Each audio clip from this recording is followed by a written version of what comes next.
જય માતાજી મિત્રો, જેમાં મોકલ તો કેમ છો? બધા મજામાં જશો? મારે જવાનું તું ગામમાં માવલે હતો, હું નીકળી જાઉં ગામ સાઈડ.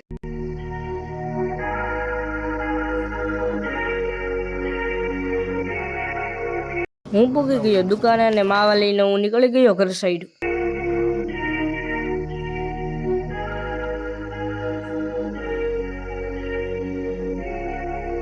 હું પૂગી ગયો ઘરે, પછી તો ઉપાય રાખો ઢોરને પાણી. ये देखो है उससे कोई स्मार्ट बताओ खुद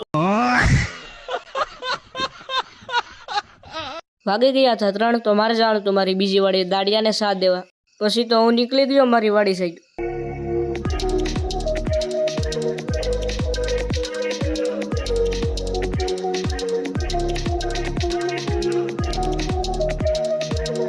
હું પૂગી ગયો વાડી. દાડિયાની આરોર મેં લઈ લીધો ચા પીને હું વાડિયાથી નીકળી ગયો ઘર સાઈડ. હું આવી ગયો ઘરે. સનસેટ નો વ્યૂ કંઈક આવો હતો. આજનો મિની બ્લોગ અહીંયા સુધી. મળીએ નેક્સ્ટ વિડીયોમાં. Bye bye.